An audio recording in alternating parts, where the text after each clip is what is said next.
मसीह में मेरे प्रिय भाइयों और बहनों, आराधना संदेश मिनिस्ट्री के साथ मिलकर हम बाइबल अध्ययन में जा रहे हैं और आज हम उत्पत्ति का 11वां अध्याय उसके 1 से 9 पद तक की स्टडी करेंगे। मेरे साथ आप निकाल लीजिएगा उत्पत्ति का 11वां अध्याय उसका 1 से 9 पद तक। सारी पृथ्वी पर एक ही भाषा और एक ही बोली थी। उस समय लोग पूर्व की ओर चलते चलते शिनार देश में एक मैदान पर उसमें आकर उसमें बस गए। तब वे आपस में कहने लगे, आओ हम ईंटें बना के भली भांति आग में पकाएं। और उन्हें पत्थर के स्थान पर ईंट से और चूने के स्थान पर मिट्टी के गारे से काम लिया। फिर उन्होंने कहा, आओ हम एक नगर और एक गुम्मट बना लें, जिसकी चोटी आकाश से बातें करे। इस प्रकार से हम अपना नाम करें, ऐसा ना हो कि हमको सारी पृथ्वी पर फैलना पड़े।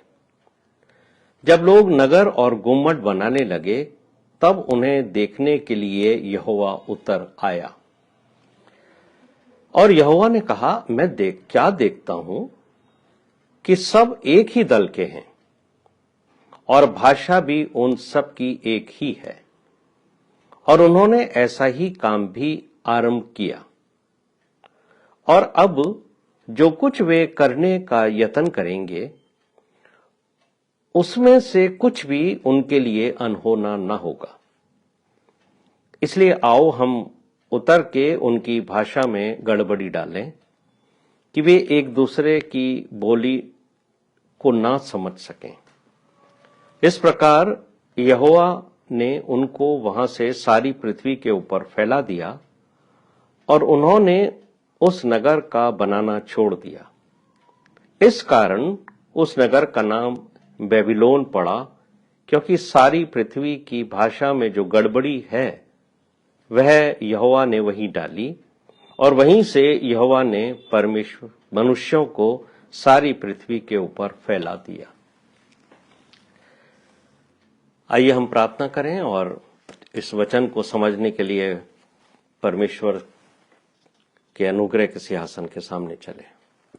हमारे जीवित, महान और अत्यंत दयालु स्वर्गीय पिता, आपका धन्यवाद देते हैं आराधना संदेश मिनिस्ट्री के लिए, पास्टर एमरल्ड डी सिंह के लिए, ब्रदर हिमांशु सिंह के लिए, और जितने लोग इस समय हमारे साथ इस बाइबल अध्ययन में हैं उनके लिए हम आपका धन्यवाद देते हैं और पवित्र आत्मा से अगुवाई करते हैं कि वो हमें मार्गदर्शन दे ताकि हम इस अध्याय की गहरी बातों को समझ सकें। सारा आदर और सारी महिमा हमारे प्रभु यीशु मसीह को देते हुए ये विनती हमारे उद्धारकर्ता प्रभु यीशु मसीह के नाम से मांगते सुनो, कबूल कर, आमीन। मेरे साथ आप निकाल लीजिए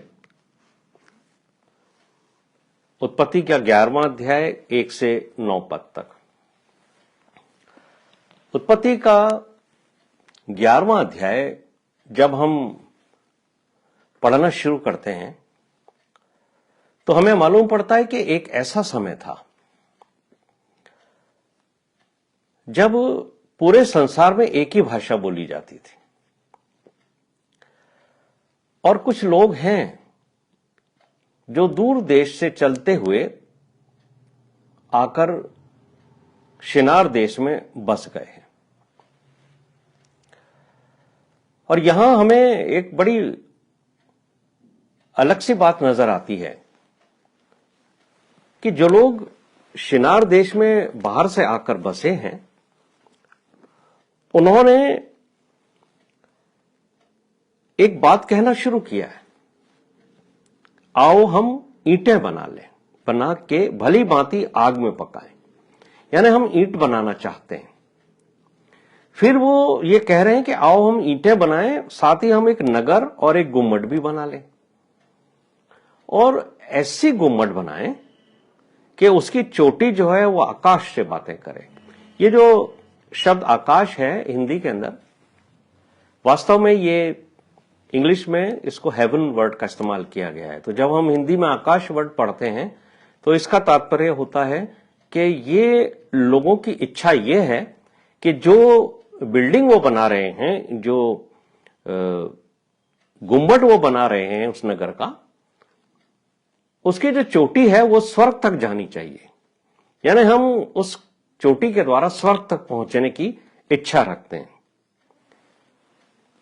आप ये देखेंगे कि मनुष्य जो है वो कभी भी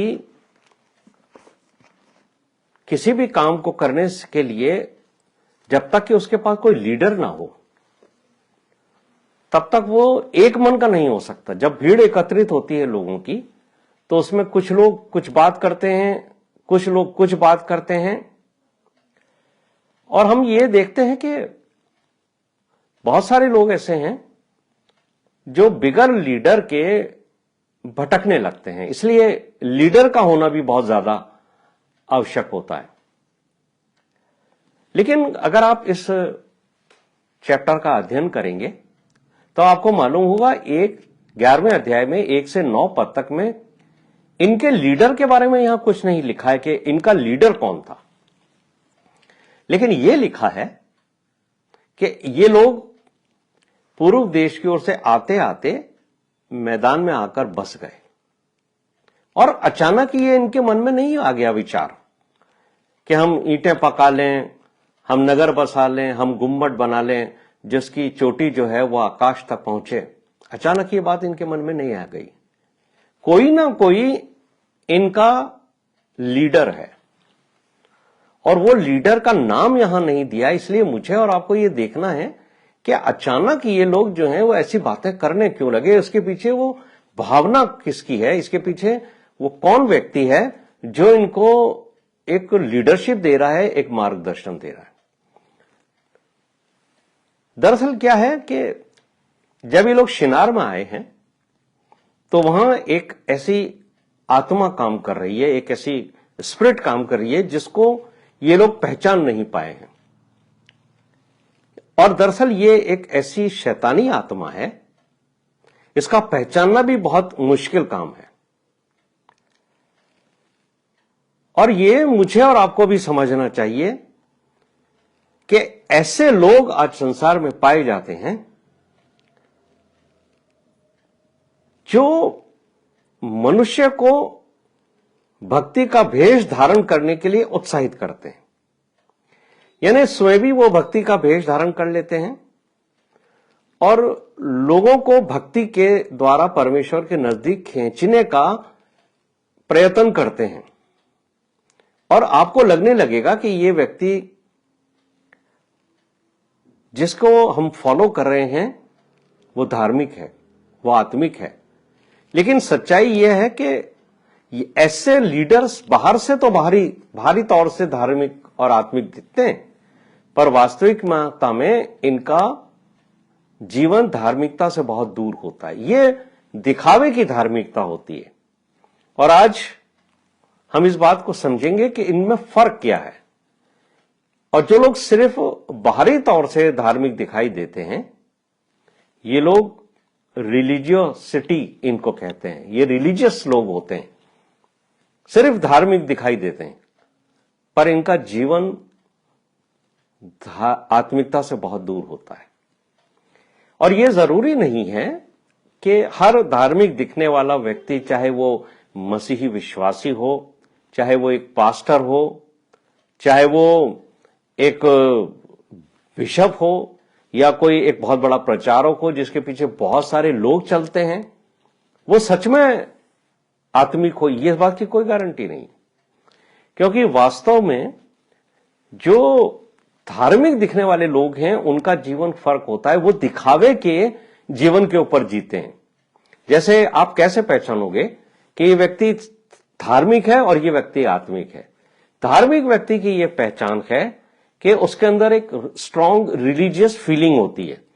वो धर्म के लिए कुछ कर गुजरने की इच्छा रखते हैं और लोगों को उत्साहित करते हैं कि हमें हमारे समाज के लिए, हमारे धर्म के लिए हमें ये करना है, हमें वो करना है। तो वो लोगों को उत्साहित करते हैं, चलो हमारे पीछे आओ, हम परमेश्वर के कार्य के अंदर लग जाएं, और लोगों को लगने लगता है कि ये जो लीडर है वो हमें सही राह दिखा रहा है और हम इसके द्वारा परमेश्वर के मार्ग पर चलेंगे और एक दिन हम परमेश्वर को पालेंगे। ऐसे लोगों के अंदर बहुत जोश होता है, उनकी धार्मिक क्रियाकलापें भी बहुत अच्छी होती हैं। जैसे डेली वो प्रेयर करते हैं, डेली प्रार्थनाएं करेंगे जोर जोर से, दशमांश देंगे चर्च में, आगे बढ़ के चर्च में बड़ी बड़ी मंडलियों में सेवाएं करेंगे, गरीबों की सुधि लेंगे, गरीबों का ध्यान रखेंगे, दान करेंगे और अपने आप को प्रोजेक्ट करेंगे कि मैं धार्मिक व्यक्ति हूं, जबकि उनका जो मन है अंदर से वो धीरे धीरे लोगों को अपनी ओर आकर्षित करने का प्रयास करता रहता है।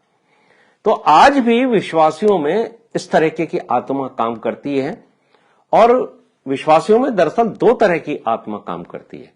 एक तो जो दिखावे की धार्मिकता के अनुसार जीते रहते हैं, रिलीजियोसिटी की स्पिरिट उनके अंदर होती है, और दूसरे वो होते हैं जो आत्मिक तौर से होते हैं। जो व्यक्ति संपूर्ण हृदय से परमेश्वर की इच्छा को पूरी करने के लिए उसके अनुसार जीवन व्यतीत करता है, वो रिलीजियस व्यक्ति है। नहीं होता वो आत्मिक व्यक्ति होता है। और जो लोग धार्मिक जीवन जीते हैं उनका मन वास्तव में तो परमेश्वर से दूर होता है, वो अपने लिए जीते हैं, और वो बोलते तो ये प्रार्थना है कि हे प्रभु तेरा राज्य आए, पर उनके मन में ये इच्छा होती है कि वो अपना राज्य स्थापित करें।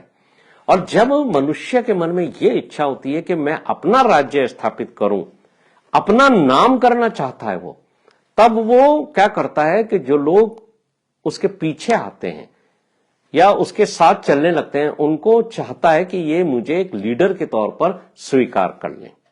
तो हम इस बात को देखेंगे यहां पर कि उत्पत्ति के 11वें अध्याय के दूसरे पद में, उस समय लोग पूर्व की ओर से चलते चलते शिनार देश के एक मैदान में आकर उसमें बस गए। जब ये लोग शिनार देश के अंदर आए तब वहां जरूर किसी न किसी का राज्य था। अब मुझे और आपको पहले यह समझना चाहिए कि वहां पर राजा कौन था। जब हम ये बात समझेंगे कि वहां राजा कौन था, तब हम इस भावना से जुड़ेंगे कि आखिर इन्होंने ये बात क्यों करी कि हम ईंटें पका लें, हम नगर बना लें, हम गुम्मट बना लें, और हमारे जो गुम्मट है वो स्वर्ग से भी ऊंची हो जाए। अगर आप मेरे साथ उत्पत्ति का 10वां अध्याय निकालते हैं तो वहां पर आपको 8 और 9 पद के अंदर एक व्यक्ति का जिक्र मिलेगा जिसका नाम है निम्रोद, और वो है शिनार का राजा। लेकिन ये निम्रोद है कौन, मैं आपको यह बताना चाहता हूं। आप मेरे साथ खोलिए उत्पत्ति का 10वां अध्याय, उसका 8 और 9वां पद। लेकिन 6ठे पद में लिखा है हाम के पुत्र कुश। आपको याद है पिछली बाइबल स्टडी में मैंने आपको यह बताया था कि नूह के जो 3 बेटे थे उसमें एक हाम था जिसके बेटे कनान को श्राप दिया गया था नूह के द्वारा, क्योंकि उसने अपने पिता को निवस्त्र देखा था। और नूह ने कश्ती से बाहर आने के बाद जब दाग की बारी लगाई थी और कुछ ऐसा माहौल पैदा हो गया था जिससे उसने अपने कपड़े उतार दिए थे, और हाम ने उसको नंगा देखा था और बाहर आके अपने भाइयों को बताया था। मैंने पिछली बाइबल स्टडी में आपको समझाया था। और परमेश्वर के दास नूह ने हाम के पुत्र कनान को श्राप दिया था। तो ये हाम के जो वंशज थे जितने, उनके ऊपर वो श्राप आया था। तो यहां पर हम देखते हैं कि हाम का पुत्र कूश था, है ना, और कूश के वंश में 8वें पद में लिखा है निम्रोद भी हुआ। अब निम्रोद क्या था इसके बारे में बाइबल कहती है पृथ्वी पर पहला वीर वही हुआ है, और वो यहोवा की दृष्टि में पराक्रमी शिकार खेलने वाला ठहरा। इससे यह कहावत चली कि निम्रोद के समान यहोवा की दृष्टि में पराक्रमी शिकार खेलने वाला।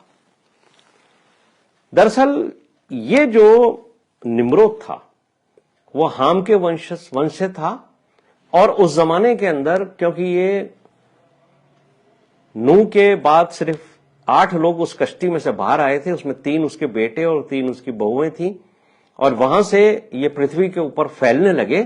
तो ये ऐसे स्थानों पर जाने लगे जहां पर जंगली जानवर भी हुआ करते थे, और ये जो निम्रोद था वो लोगों को जंगली जानवरों से बचाया करता था।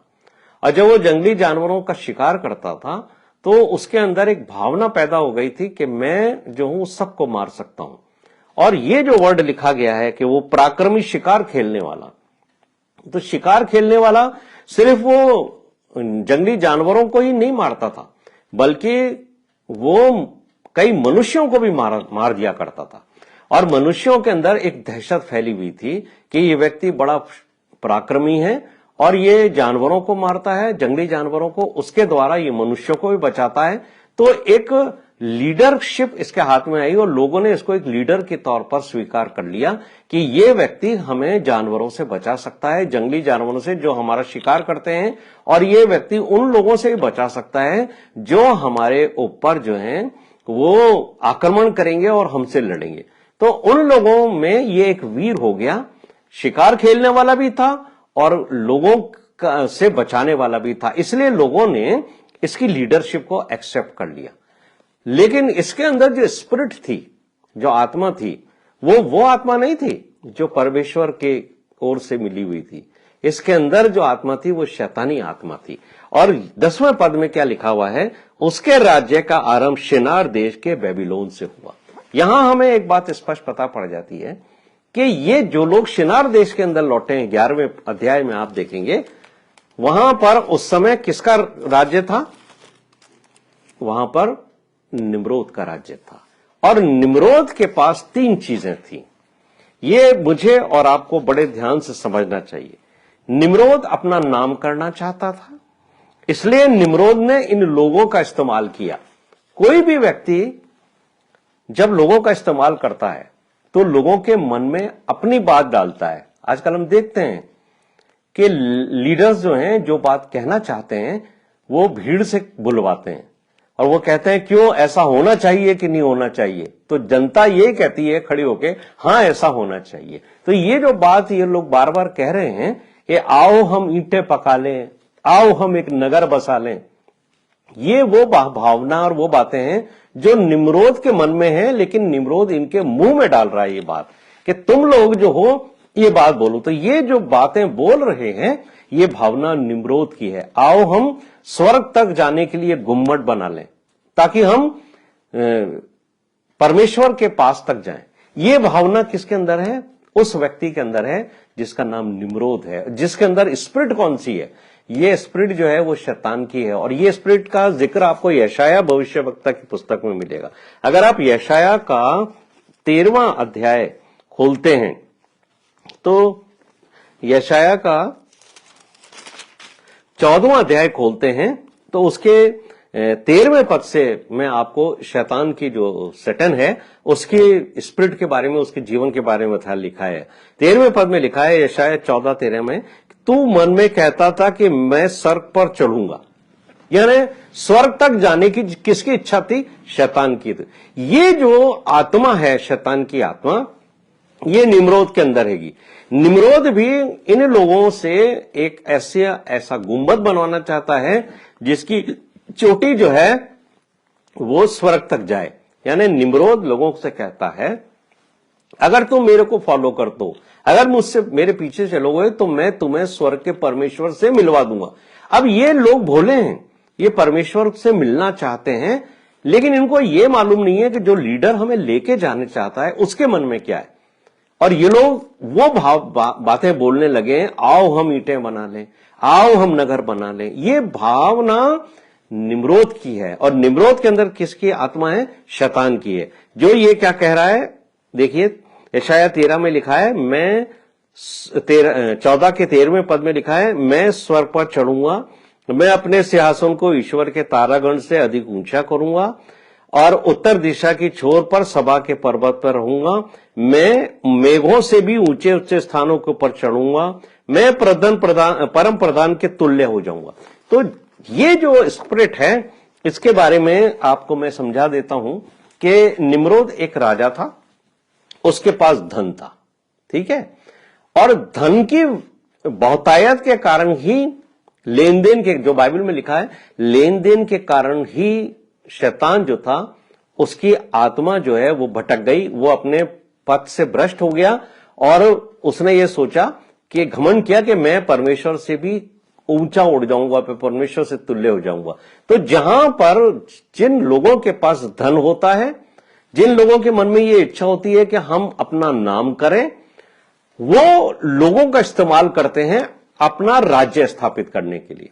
फिर सुनिए आप इस बात को, आज भी ऐसे लीडर्स हैं, न सिर्फ संसार में बल्कि हमारी क्रिश्चियन कम्युनिटी में, हमारे मसीही समाज के अंदर भी ऐसे लीडर्स हैं जिनको लोग ब्लाइंडली फॉलो करते हैं, आंख बंद के। वो सोचते हैं कि ये लीडर्स जो हैं हमें परमेश्वर से मिला रहे हैं, पर वास्तव के अंदर वो परमेश्वर से नहीं मिलाते हैं।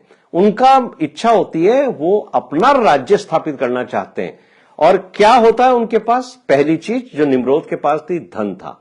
दूसरा, वो अपना नाम करना चाहता था। आज भी ऐसे लीडर्स हैं जो अपना नाम करना चाहते हैं और फिर वो जब वो भीड़ उनके पीछे चलती है तो वो लोगों का इस्तेमाल करते हैं। तो तीन चीजें आपको यहां देखिए, ये एक ऐसा सिस्टम है जो बेबीलोन को जन्म देता है। ये शैतान की स्पिरिट है। यहां पर क्या चीज है? पहली चीज है फेम, वो व्यक्ति का नाम होता है। दूसरी चीज है उसके पास मनी होती है, पैसा होता है। और उसको क्या मिलता है? तीसरी चीज, उसको ह्यूमन प्रेज मिलता है, यानी लोग उसको बहुत आदर और इज्जत देते हैं। ऐसा व्यक्ति जो होता है, जहां पर काम करता है, वहां परमेश्वर का राज्य की स्थापना नहीं होती है, बल्कि वहां बेबीलोन का जन्म होता है, जहां धन संपत्ति की बहुतायत होती है और लोगों को वो इसलिए अपने पीछे चलाता है क्योंकि उसके मन में उन लोगों के द्वारा धन और संपत्ति को कब्जा करने की इच्छा होती है। और जब ये तीनों चीजें एक व्यक्ति के अंदर मिल जाती हैं, तब वो अपने राज्य के स्थापना करने के लिए लोगों का इस्तेमाल करता है। तो ये जो पद 11 जेनेसिस 11 के तीसरे पद में लिखा है, ये 3 बार ये शब्द आया है, आओ हम। आप देखिए, खोलिए इसको, भी बहुत अच्छी बाइबल स्टडी है जिससे हम इस बात को समझ सकते हैं कि कौन तो व्यक्ति धार्मिक है जो एक अच्छी लीडरशिप दे रहा है, कौन व्यक्ति आत्मिक है, वो धार्मिक नहीं है, आत्मिक है, जो एक सच्चा लीडर है, जो लोगों को परमेश्वर से मिला रहा है। क्योंकि अगर कोई व्यक्ति अपना राज्य स्थापित करना चाहता है तो वो लोगों को अपने पीछे चलने के लिए उत्साहित करता है, वो लोगों को परमेश्वर से नहीं मिलाता है। लेकिन लोग भोले हैं, वो ऐसे लोगों के चुंगल में आ जाते हैं जो सोचते हैं कि ये हमें परमेश्वर से मिला रहा है, जबकि सच्चाई ये है कि वो उसको परमेश्वर से नहीं मिलाता है, वो उसको अपने पीछे लेके जाता है। और इसमें 3 चीजें मिली हुई हैं। पहली बात है फेम, दूसरी चीज है मनी, और तीसरी चीज है ह्यूमन प्रेस। तो जिस व्यक्ति के पास पैसा होता है, जिस व्यक्ति के पास नाम होता है, जो लोगों की भीड़ को अपनी प्रशंसा के लिए इस्तेमाल करता है, वहां पर निम्रोद जैसे चरित्र का जन्म होता है। और वहां वो संस्था, वो धर्म, वो चर्च, वो मंडली बेबीलोन को जन्म देती है। तो हम यहां पर देखते हैं, ये एक ऐसा लीडर है जो लोगों के मन में अपने शब्द डाल रहा है, आओ हम एक नगर को बनाएं, आओ हम गुम्मट को बनाएं। ये निम्रोद का मिशन है जो वो लोगों के द्वारा स्थापित करना चाहता है। क्या है उसकी इच्छा? कि मैं अपने उसको गुम्मट बनाऊं, कि मैं परमेश्वर से भी ऊंचा निकल जाऊं। तो आज ऐसे लीडर्स हैं जो अपने आप को परमेश्वर से भी ऊंचा स्थापित करने के लिए लोगों के मनों में राज करते हैं। वो ये कहते हैं कि आप हमारे पास आओ तो हम आपको परमेश्वर के पास लेके जाएंगे। निम्रोद की जो योजना थी, वो लोगों को धार्मिक मार्ग पर चलाकर अपना नाम करने की योजना थी। दरअसल अगर आप बाइबल का बहुत अच्छा अध्ययन करते हैं तो ये जो जगह है, इसको उन्होंने कहा है gate of God, gate of God, यानी परमेश्वर का द्वार। क्या बना रहे हैं आप लोग सब जने मिलके? हम सब मिलकर परमेश्वर का द्वार बना रहे हैं। जबकि ओरिजिनल वर्ड जो है बाइबल का हिब्रू के अंदर है कि ये बाल देवता के लिए का मार्ग, बाल देवता का मार्ग खोल रहा है। और बाल देवता क्या है? वो शैतानी आत्मा है जो बाल के पुजारियों के, बाल कौन थे? बाल के देवता कौन थे? वो सब शैतानी आत्मा थे। तो इसीलिए उसका नाम बेबीलोन पड़ा, गेट ऑफ बाल, उससे इसका नाम बेबीलोन पड़ा है। तो निम्रोद ने, अच्छा एक चीज और मैं आपको बताऊं, ये जो स्पिरिट है शैतान की, वो लोगों को पहले अपने ओर आकर्षित करती है, फिर अपने पीछे चलाती है, फिर उनको कब्जा करके उनसे वो काम कराती है जो परमेश्वर की नजर में गलत होता है, और फिर उनको डराती है और डरा कर उनको अपने कब्जे में करती है। तो ये जो स्पिरिट है ये बड़ी खतरनाक स्पिरिट है और ये आजकल बहुत तेजी से फैल रही है कि बड़े बड़े लीडर्स हैं, वो लोगों को पहले अपने पीछे चलाते हैं, उनको धन बल शक्ति देते हैं, प्रॉपर्टी का लालच देते हैं और फिर उसके बाद उनको गलत मार्ग पर चलाकर गलत मार्ग पे जब वो चलने लगते हैं तो उनके मन में एक डर पैदा करते हैं। और ये डर क्या है, ये आपको चौथे पद में मिलेगा। देखिए 11वां अध्याय खोलिए, उत्पत्ति का 11वां अध्याय और उसका चौथा पद। यहां पर क्या चीज का डर आ गया इनके अंदर? देखिए ये वो लोग हैं, कौन लोग? जो शिनार में आके बसे हैं। ये लोग एक नगर बसाना चाहते हैं, ये एक गुम्मट बना रहे हैं जिसकी चोटी आकाश से बातें करेगी। ये फिर क्या करना चाहते हैं? हम अपना नाम करें। जो लोग अपना नाम करते हैं वो है शैतान की स्पिरिट। फिर क्या हुआ है? डर पैदा किया है इस निम्रोद ने इनके अंदर। क्या डर पैदा किया है? कहीं ऐसा न हो कि हमको सारी पृथ्वी पर फैलना पड़े। अब आप देखिए ये जो डर है ये क्यों पैदा हुआ? क्योंकि शैतान ने इनको कब्जा करके डरा लिया और ये परमेश्वर की उस ब्लेसिंग के टोटल विपरीत है जो परमेश्वर ने आदम को दी थी। उत्पत्ति के पहले अध्याय के 28वें पद के अंदर परमेश्वर ने आदम से क्या कहा था? परमेश्वर ने आदम को कहा, आदम और हवा को, फूलो फलो और पृथ्वी में भर जाओ और उसको अपने वश में कर लो। यानी परमेश्वर मनुष्य जाति को पूरी पृथ्वी के ऊपर फैलाना चाहता है और शैतान जो है उनको एक ही स्थान पर रख करके अपने कब्जे में करना चाहता है और अपने लिए इस्तेमाल करना चाहता है। This is a wonderful study मेरे प्रिय भाइयों और बहनों, आप इस स्पिरिट को समझो। ये वो आत्मा है जो लोगों को अपने लिए इस्तेमाल करती है, अपना राज्य स्थापित करने के लिए करती है, डर पैदा करके करती है और फिर डराकर उनको अपने कब्जे में रखती है। लोग तो इस उम्मीद से आए हैं कि ये व्यक्ति हमें परमेश्वर से मिलाएगा, इसीलिए इन भोले वाले लोगों ने उस मार्ग पर चलना शुरू करा जो इनको लगता था कि ये व्यक्ति हमें परमेश्वर से मिलाएगा। इसलिए उन्होंने वो ईंटें बनाई, उन्होंने नगर बसाया, उन्होंने वो गुंबज बनाई जिससे वो परमेश्वर से बातें करने लगे। लेकिन हुआ क्या है?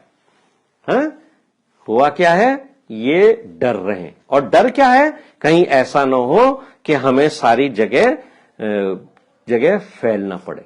उत्पत्ति का 11वां अध्याय जो है वो हमें इस बात को बताता है कि जो स्पिरिट ऑफ बेबीलोन है ये ह्यूमन एफर्ट्स के द्वारा परमेश्वर तक पहुंचने का एक तरीका है।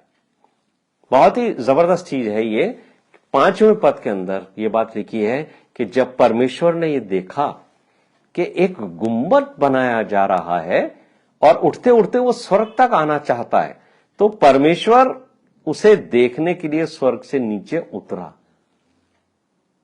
क्या देखने उतरा?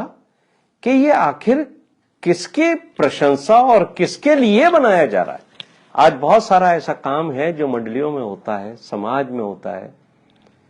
हमें लगता है कि हम परमेश्वर की सेवा कर रहे हैं, लेकिन हम वास्तव में किसी एक व्यक्ति के पीछे चलकर उसकी सेवा करने लगते हैं और वो व्यक्ति हमारे द्वारा अपने राज्य की स्थापना करना शुरू करता है। लेकिन परमेश्वर ये देखना चाहता है कि ये मंडली जो धन संपत्ति में बढ़ती चली जा रही है, ये मंडली आत्मिक तौर से नहीं बढ़ के एक व्यक्ति के पीछे चलने लग गई है। ये मंडली आखिर कर क्या रही है? ये किसका राज्य की स्थापना के लिए काम हो रहा है? क्या परमेश्वर ये देखने के लिए उतरता है क्या ये मेरे राज्य की स्थापना हो रही है या ये किसी एक लीडर के राज्य की स्थापना हो रही है? और जब परमेश्वर वहां नीचे उतरे तब उन्होंने ये देखा कि ये जो लोग हैं वो मेरे राज्य की स्थापना करने के लिए नहीं दौड़ रहे हैं, ये तो एक ऐसे व्यक्ति की स्थापना का राज्य स्थापित करने के लिए काम कर रहे हैं जिसके पास नाम है, जिसके पास धन है और जो लोगों का इस्तेमाल अपने राज्य की स्थापना के लिए कर रहा है। इसलिए परमेश्वर ने उन लोगों के भाषा के अंदर गड़बड़ी डाली। भाषा में गड़बड़ी क्यों डाली? क्योंकि ये सब लोग एक ही मन के हो गए थे, एक ही इनका लीडर था, एक ही इनका मिशन था और वो अपने जो उनका लीडर था निम्रोद, उसका राज्य की स्थापना करने के अंदर वो लगे हुए थे।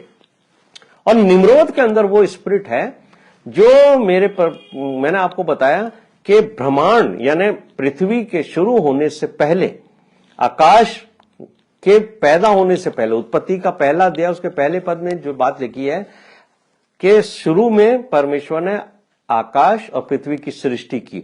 लेकिन अगर आप इसके पहले की बात समझें तो पूरे ब्रह्मांड के अंदर जो है वो पाप जन्म ले चुका था। और पाप ने कैसे जन्म लिया था? पाप ने जन्म लिया था जब शैतान के मन के अंदर ये बात आ गई कि मैं अपना राज्य और अपना पद परमेश्वर से ऊंचा करूं। तो जब उसके मन में ये बात आ गई तो उसने घमंड किया। और वहां पर लिखा हुआ है, अगर आप हिस्केल के 28वें अध्याय को भी पढ़ोगे, वहां पर एक बात लिखी है कि लेन देन के वजह से उसके मन के अंदर घमंड पैदा हुआ शैतान के मन में, और उसने ये सोचा कि मैं अपना सिंहासन परमेश्वर से भी ऊंचा उठाऊंगा। तो जैसे ही परमेश्वर को ये मालूम हुआ, परमेश्वर ने उसको नीचे गिरा दिया। तो ये जो स्पिरिट है जो शैतान की है, जो अपना नाम करती है, जो धन दौलत और संपत्ति के अंदर घुसी रहती है, और जो लोगों को प्रभावित करके अपने पीछे चलाती है और लोगों को डराती है, कब्जे में पहले गलत काम कराएंगे फिर उनको अपने कब्जे में रखेंगे। ये शैतान की वो आत्मा है जो निम्रोद में थी। और आपको मैं एक बात बताना चाहता हूं कि ये आत्मा उत्पत्ति में आपको दिखाई देगी और पूरे समय बाइबल के अंदर पूरे समय ये आत्मा काम करेगी। और ये आत्मा जाकर के कहां खत्म होगी? ये आत्मा प्रकाशित वाक्य के 18वें अध्याय में खत्म होगी, जहां पर उसका हेडिंग लिखा है बड़ा बेबीलोन गिर गया।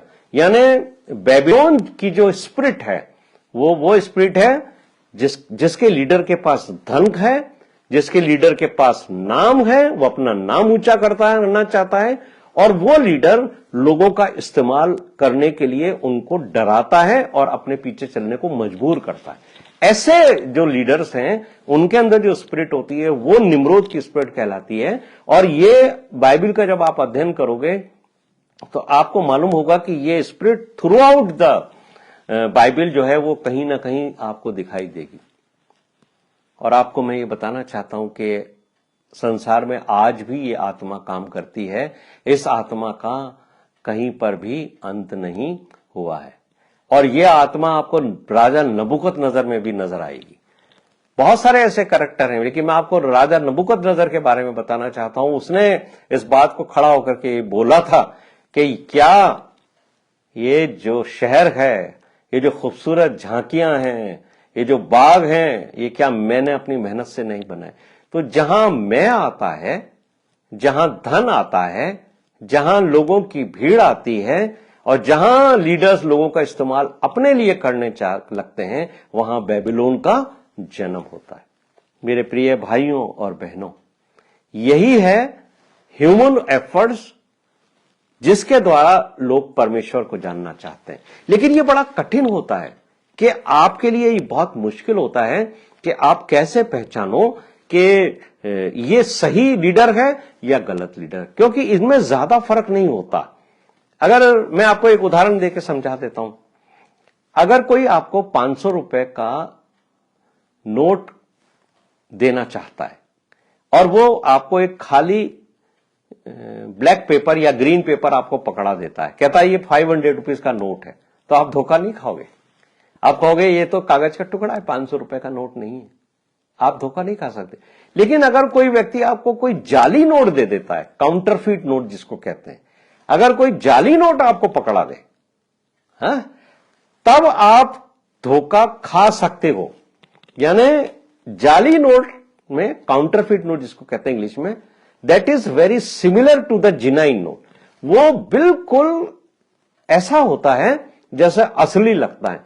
तो ये जो लीडर्स होते हैं वो बिल्कुल ऐसे लगते हैं जैसे सच में परमेश्वर के दास हैं, परमेश्वर के राज्य की स्थापना करने के लिए ये लोगों को अपने साथ लेके चल रहे हैं, और वो उनको उत्साहित भी करते हैं, आओ हम परमेश्वर के लिए काम करें, आओ हम कुछ करें। लेकिन उनके मन में जो स्पिरिट होती है वो स्पिरिट आत्मिक नहीं होती है, वो धार्मिक होती है। और यही बात यीशु मसीह जो है, वो उस समय के जो धार्मिक अगुवे थे यीशु मसीह के समय में, फक्की फरीसी, उनको उनके बारे में ये बात कहा करते थे। यीशु मसीह उनको लताड़ते थे, डांटते थे, और उनके बारे में लोगों से यही कहा करते थे कि ये जो बातें करते हैं ना वो बिल्कुल सही हैं। इसलिए यीशु मसीह ने कहा था, फरीसी और शास्त्री मूसा की गद्दी पर बैठे हैं, तो ये जो बातें तुमसे कहते हैं, यानी जो रिलीजियस बात कहते हैं व्यवस्था के संबंध में, ये बिल्कुल परफेक्ट है, ये आप सुनना और उसके अनुसार करना। लेकिन यीशु मसीह वार्न करते हैं, इनके से काम मत करना। यानी ये लोग व्यवस्था की बातें करते हैं जो बिल्कुल सही है। आज भी हमारे बहुत से ऐसे लीडर्स हैं जो वचन से बात करते हैं, जब संदेश देते हैं हमें बहुत अच्छा लगता है, हमें लगता है कि ये व्यक्ति हमें परमेश्वर के वचन से बहुत अच्छी अच्छी बातें सिखा रहा है, ये उस मार्ग पर लेके जा रहा है जिस मार्ग से हमें इस जीवन के उपरांत अनंत जीवन मिलने वाला है।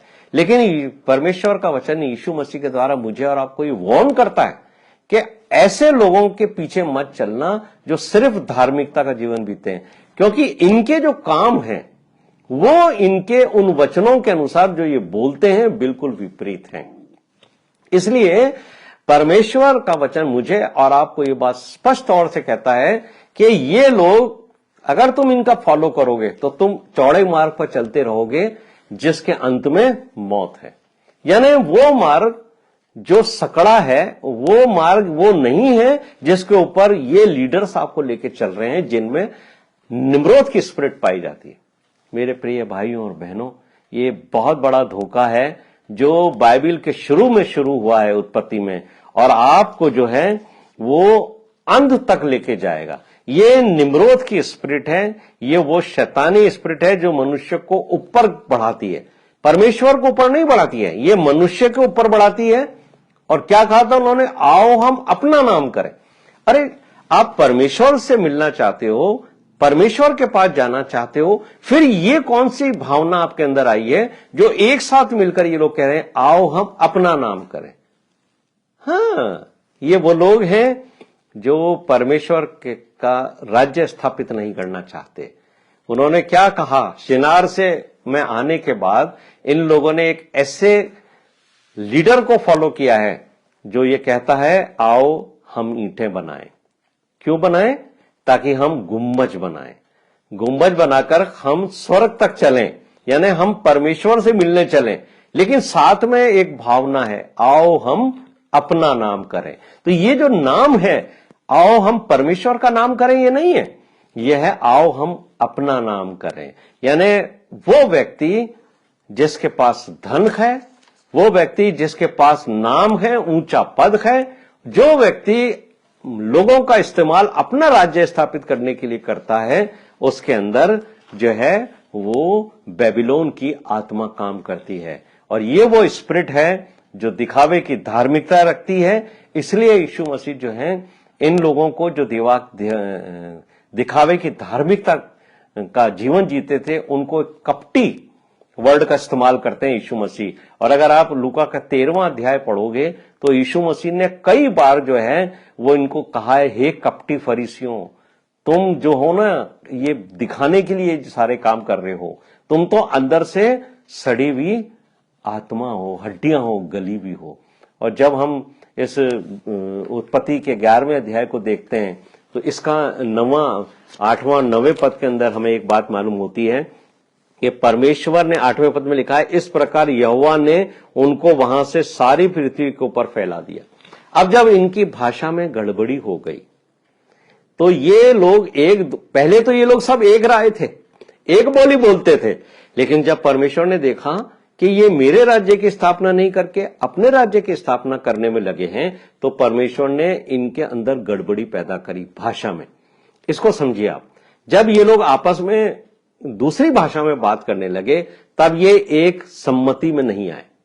इनके मन के अंदर जो बातें थी वो दूसरे को कन्वे नहीं कर पाए, इसलिए अलग अलग बातें करने लगे, अलग अलग स्टेटमेंट देने लगे। जब ये लोग अलग अलग स्टेटमेंट देने लगे तब ये एक दूसरे से अलग हो गए।